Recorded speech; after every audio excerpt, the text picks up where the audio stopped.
नमस्कार. आज आपण चमचमीत आणि खूप चविष्ट असा हिरवा व्हेज पुलाव कसा बनवायचा ते पाहणार आहोत.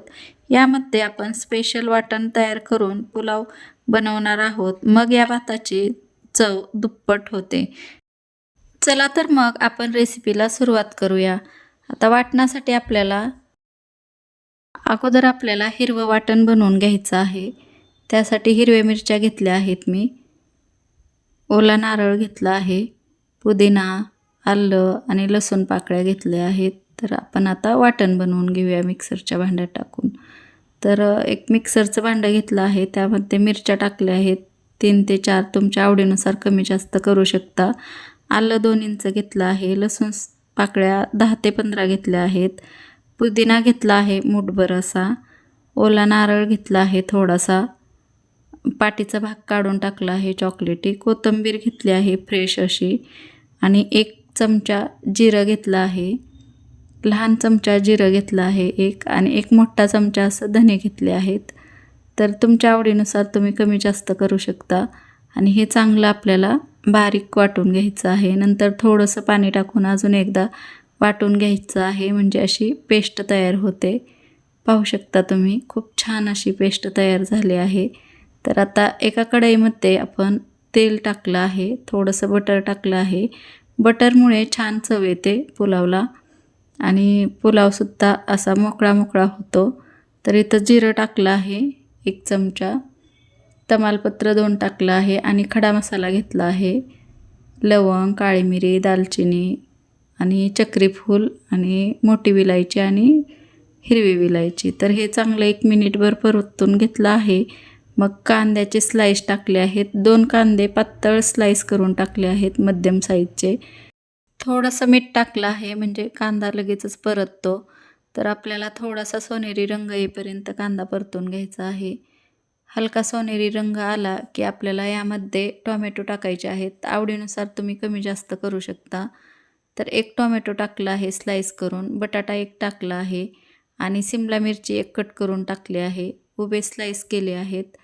तर यामध्ये हिरवी मिरची जी तिखट नाही ती टाकली आहे. त्यामुळे सुद्धा पुलाव आपला चवदार होतो, चविष्ट होतो. तर इथं काजू टाकले आहेत थोडेसे आणि शेंगदाणे टाकले आहेत पाववाटी.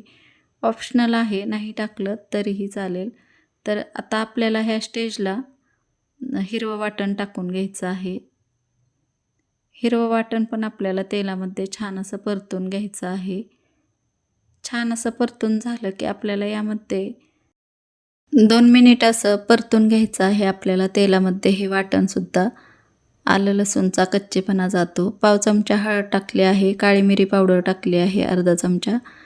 तर धना पावडर टाकली आहे 1 चमचा. लाल मिरची पावडर थोडीशी टाकली आहे आणि मीठ चवीनुसार टाकलं आहे ह्या स्टेजला. तर हे अजून एकदा आपण मिसळून घेऊया आणि ह्यामध्ये एक 15 ते 20 मिनटं मी असं तांदूळ भिजवून घेतलं आहे, ते टाकून घेऊया.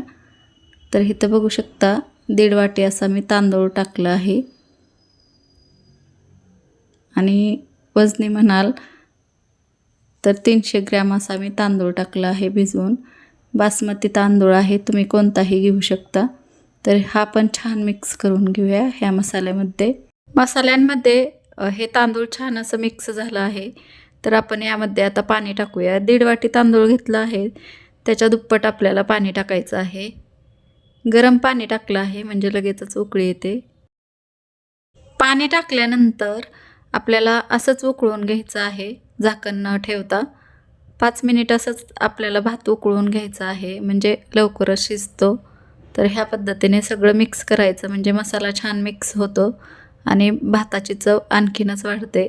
तर आपण उकळी आल्यानंतर 2 मिनिटांनी छान असं तूप टाकून घेतलं आहे 1 चमचाभर आणि 5 ते 7 मिनिटानंतर याच्यावर झाकण ठेवून मध्यम ते बारीक आचेवर आपल्याला हा पुलाव छान शिजवून घ्यायचा आहे. हा पुलाव दही रायत्याबरोबर किंवा असा जरी खाल्ला तरी खूप छान चविष्ट असा लागतो. लंचसाठी किंवा डिनरसाठी किंवा तुम्ही असंच स्वयंपाकाचा कंटाळा जरी आला तरी तुम्ही हा पुलाव बनवू शकता.